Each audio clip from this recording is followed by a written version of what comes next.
This episode is just to give a little more detail about Terrance Bradley's testimony that was in the Fani Willis trial yesterday. Welcome to Doug in Exile. I'm Doug TeNapel. This is where the happy patriots are. I'm just trying to clarify all this Fani Willis stuff to see if she's going to get removed or not, which I believe she is. Okay, that doesn't mean the case is over. Doesn't mean Trump's in the safe zone. Before we watch, let me give you a quick refresher from Newsweek. Ashley Merchant, who is representing Mike Roman, the good guys, has sought to question Bradley, that's Terrance Bradley, the guy in this video, about the timeline. He cited communications with Bradley that she said would suggest he knew the relationship began earlier than 2022 between Fani Willis and Nathan Wade. However, Bradley has argued that providing these details would violate attorney-client privilege. So he's not supposed to say boo. And then Miss Cross, who is Nathan Wade's defense attorney, unloads on him about stuff that should be covered under attorney-client privilege. That's the theme of this whole show. Let's go. 2020. You're aware that Mr. Wade had a serious illness during that time? I'm aware. Probably syphilis. This is Phil Holloway on Twitter. As if the Fani Willis hearing could not get any more bizarre, prosecutor Anna Cross just told the judge that Nathan Wade's former lawyer and business partner lied under oath about the circumstances surrounding his departure from Wade's law firm. This may reopen a lot of issues. What you're watching here is a betrayal of friends live on camera. I don't believe Terrance. You'll see on his face that Terrance Bradley did not see this coming. And I'll set it up a little bit. He thinks he's still friends with Nathan Wade, and Nathan Wade's about to snap it off on him in public. That is correct. You were business partners up until that time? Yes, I said yes, that is correct. Okay. And while you didn't socialize together frequently, you considered yourself a friend of Mr. Wade at that time? Yes, we were friends at that time, yes. All right. You are no longer business partners? That is correct. You are no longer friends?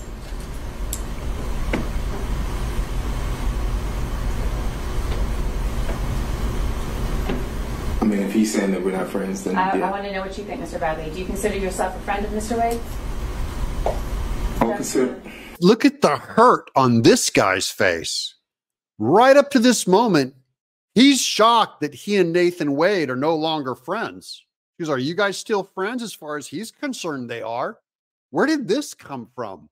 This is betrayal on camera. You'll see the hurt come over his face as he realizes he is publicly about to get jacked by Fani Willis and Nathan Wade, bringing out all of these things that he thought were safe under attorney-client privilege.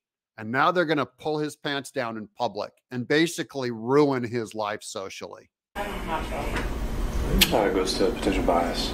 Ms. Cross. Would I consider myself a friend of Mr. Wade? Mm-hmm. I would. Yeah, he's still on the friendship train. You were asked questions, Mr. Bradley, about the circumstances under which you left the firm. Do you recall those questions? I do. All right. And you left the firm. The firm remained the same as far as other employees, Mr. Wade, Mr. Campbell, as the named partners of the firm. You were the one who left, correct? That is correct. And you termed it as a disagreement. Do you recall answering questions as though you left due to a disagreement? Yes? Yes. Yes, it was just a disagreement. That's all the detail they've given so far. And now she's going to gut him in public. And that disagreement was that there was an allegation of sexual assault by an employee made against you, correct? That is incorrect. There was not an allegation that you sexually assaulted one of the employees in the firm.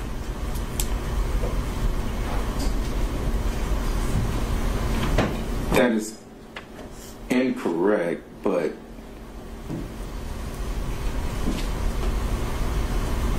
yes. Yes. Yes, there was an allegation that you sexually assaulted a member of the firm, correct? Yes, there was an allegation, yes. So there was an allegation. Now we're in he said, she said. I can't tell you who's telling the truth or not here, only that there was an allegation.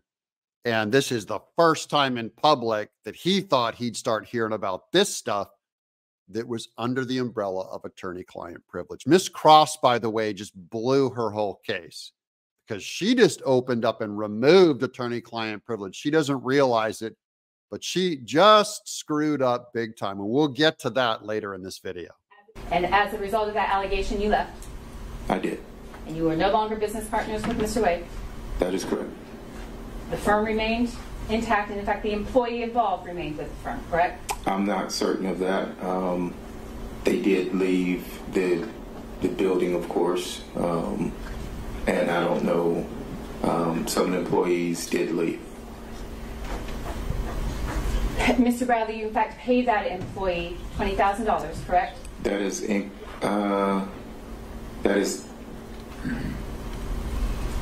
incorrect as far as what was. Now, as far as this guy's concerned, this convoluted form of payment. So first there was some kind of misconduct that they just now revealed. And now they're revealing that he paid someone off, but he didn't pay them off. If you look at his face, he's totally confused. Like, what are you talking about? They're going to keep piling it on him. They are absolutely trying to discredit him because he's going to say when that Fani Willis and Nathan Wade's relationship was earlier than they originally reported, which is what they need to remove the attorney-client privilege for him to be able to talk about. No. On or about the time that you left the firm, and on or about the time that the allegation of sexual assault was made against you, did you pay the person who had made the allegation of sexual assault any amount of money? There was money left in an escrow that belonged to me. I don't know what that amount was. And did that money that was left in the escrow that belonged to you, was that paid to the employee who said that you sexually assaulted her? I never signed any, I never gave any money. I left the money in the escrow account. What happened to that money?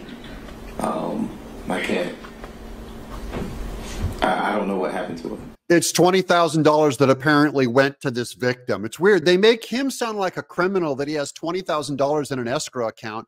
And meanwhile, they make Fani Willis look like an angel for having $15,000 stuffed in the mattress of her bed with zero accounting.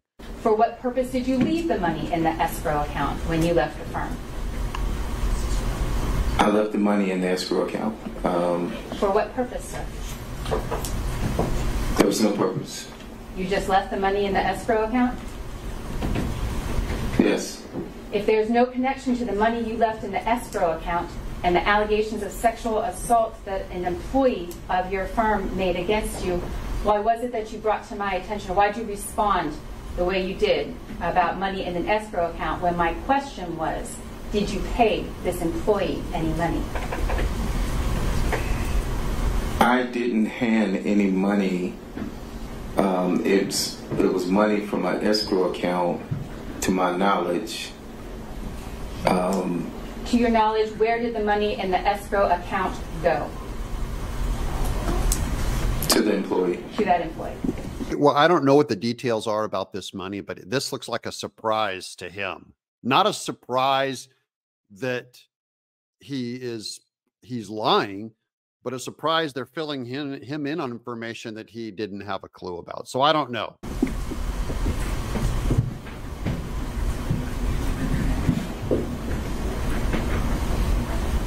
Was there one allegation or one incident of sexual assault with this employee, Mr. Bradley, or was there more than one? It's one incident. There were not two. To my knowledge, there were not two incidents, no. I'm asking for incidents that you have been involved in. Were there two incidents where you sexually assaulted this employee? No, I didn't sexual assault anybody. Now she's going to spring another one on her. This is a woman that he's never even heard of. They're drumming up people to pile it on to ruin his reputation. Terrance Bradley's reputation in public is done because he had a truth about Fani Willis and Nathan Wade. This is how Democrats destroy you for ever going against them. Everyone else knows you better be quiet or you're going to get in trouble in Georgia. This is how Georgia does it. Corrupt. Was there another occasion where you paid any money as a result of an allegation of sexual assault against you? No. Did you sexually assault any clients of your firm? No. Never. Never. Who's Anna Rodriguez? I don't even know that name. You don't recall a client named Anna Rodriguez? Anna Rodriguez? No, I do not. Never met her? I do not recall the name Anna Rodriguez. Okay, he's about to get slammed with the Anna Rodriguez claim. I just want to know, are you only making this accusation against this gentleman because he's black? I know why you're making this allegation. It's because he's, you know, a little something something. You white people wouldn't understand how many times this happens.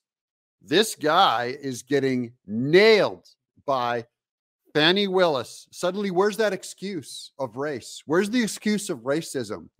Miss Cross is a white female lawyer, rich elite, nailing this guy, Terrance Bradley, saying that he has, you know, how black people are way more into sexual assault. Where's the stereotyping? Where's that excuse now? Where's all the black civil rights leader in Fulton County, Georgia? They gone. They gone. This is what African Americans are learning about how Democrats do it. Watch this. They're throwing this guy under because he's on the wrong side. Pardon me, Your Honor. I would object to this. I'm not sure what we're trying to do here. So I would object to this line of question. All right, Ms. Cross. Your Honor, this clearly goes to the bias that the witness has towards Mr. Wade and other individuals, his motive in...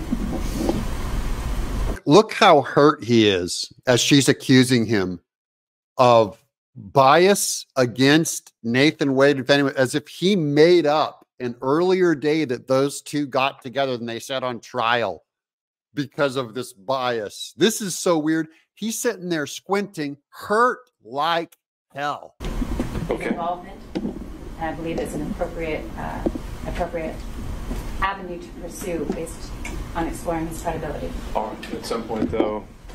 I'm not going to go much further. Okay. Judge, if this is allowed to continue in this way, it does appear a little bit harassing, then is Mr. Bradley going to be excused from his privilege? Because this guy's standing up and going, hey, what happened to attorney-client privilege? Are we going to get to cross-examine this? Do we get to talk now? Because look what he just opened up. All this is supposed to be covered under attorney-client privilege. They're going to say, no. You're only allowed to destroy this man and ignore attorney-client privilege. And when it comes to the other side, being able to cross-examine him, they're like, no, you can't ask him anything under this period of time. How can the judge not be paid off if he allows this to go? I'm curious about the judge now. What in the world, friend? this is not... That's what I was going to do. Don't do that yet. Just sit on it. I think she's already done that. Your Honor, I'm asking in all seriousness that privilege, although... Based on the answer right now, I think now we've opened up a whole area. What he has just responded to, he previously said was privilege. That doesn't sound like privilege to me. We'll have to address that when we go back through the run there. So, whoops, the judge kind of let this thing blow all out. And now he's going, wow, I guess we're not doing attorney-client privilege now. Ms. Cross. I'm finished. Okay. Mr. Stay down.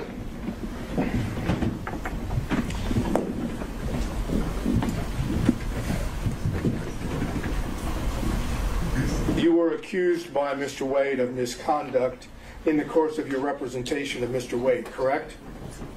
I was not accused by Mr. Wade, no.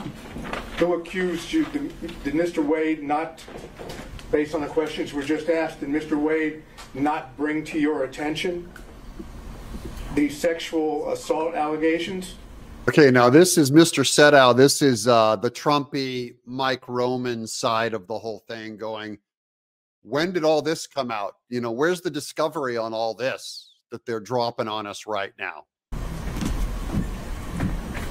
Ask that again, please. Mr. Wade brought to your attention the sexual assault allegations that you've been asked about by the prosecutor, correct? Correct. And at that time that Mr. Wade brought those allegations to your attention, you were still the attorney for Mr. Wade, correct? Correct. And therefore, your conduct as an attorney, and the attorney at that time for Mr. Wade was called into question by Mr. Wade's passing along to you allegations of misconduct, correct? I object to that. I don't think that's factually true. I don't know that that's not. I know that that is not legally true. The attorney-client relationship is of a matter. It is not vitiated by other instances or anything outside that matter. I'm not sure that that's accurate. He was accused by Mr. Wade, his client. Do you mind if I speak? I allowed you to speak. Yeah, let the man speak, Miss Cross. See, she's coming back in and trying to raise back up attorney-client privilege, saying, oh, no. And it is true. Like, this is sacred. Attorney-client privilege is sacred. And they already tore that curtain down. And now he's going, well, if it's torn down, I got a question to ask. When did your relationship start with Fani? When did Fani Willis's relationship start with Nathan Wade? That's the one question they're not going to let him ask. Watch this. Mr. Wade accused this gentleman of misconduct in the performance of activity while he's an attorney working with Mr. Wade and representing Mr. Wade. Those allegations of misconduct open up the question of whether or not he can defend himself by now discussing his confidential communications with Mr. Wade in connection with the representation as well as the allegations. That's the position of the defense. Understood. So what is the... Now the truth gets to finally come out in court. My question I'm going to ask you now is, tell us what Mr. Wade told you about when he began his relationship with Ms. Willis. All right. So where I think we are with this is that... And the judge comes in and goes, hold it, hold it. That's the only thing that anyone needs to know about all of this. That's why Terrance Bradley is there. He just cut through all the frabba jabba, Mr. Sadow did. And then the judge comes in and interrupts it and goes, guys, attorney-client privilege. Okay. This is also from that Newsweek article. During his testimony, Trump attorney Steve Sadow argued that the conflicting testimonies suggest Wade may have committed, quote, fraud upon the court. He invoked the crime fraud exception, which says that usually absolute privilege cannot be invoked if a lawyer and their client are allegedly attempting to cover up or engage in a crime. Now, here's the judge saying we're going to have to go off. It's called on camera. It's some legal term that means they have to privately talk about, can they let Terrance Bradley answer that last question by Sadow or not, that he knows Fani Willis and Nathan Wade were involved before they said they were under oath. Mr. Bradley previously testified that the reason he left the firm was totally and completely covered by privilege. When asked by the state, he went into a factual scenario that, to my mind, I don't see how it relates to privilege at all. And so now I'm left wondering if Mr. Bradley has been properly interpreting privilege this entire time. And I think the only way I can cure that is by having that in-camera conversation with him. May I suspend my redirect for you to have that conversation? I think that makes sense. But is there anything else, though, that you were going to cover other than this issue? No. Okay. No, that's the only reason for it. Miss Cross knew it also. He said he would meet with Bradley, quote, ex parte in camera, unquote, which means he will provide testimony in a closed-door meeting to discuss communications. He noted that there is, quote, some uncertainty about whether everything Bradley knows about the relationship was learned through communications with Wade as his divorce attorney. This thing's a giant mess. This looks very unfair to me, what they did to Terrance Bradley. Terrance Bradley got jacked, as you can see, by his hurt in public. And we will keep you posted if there's any further developments. I'm Doug in Exile.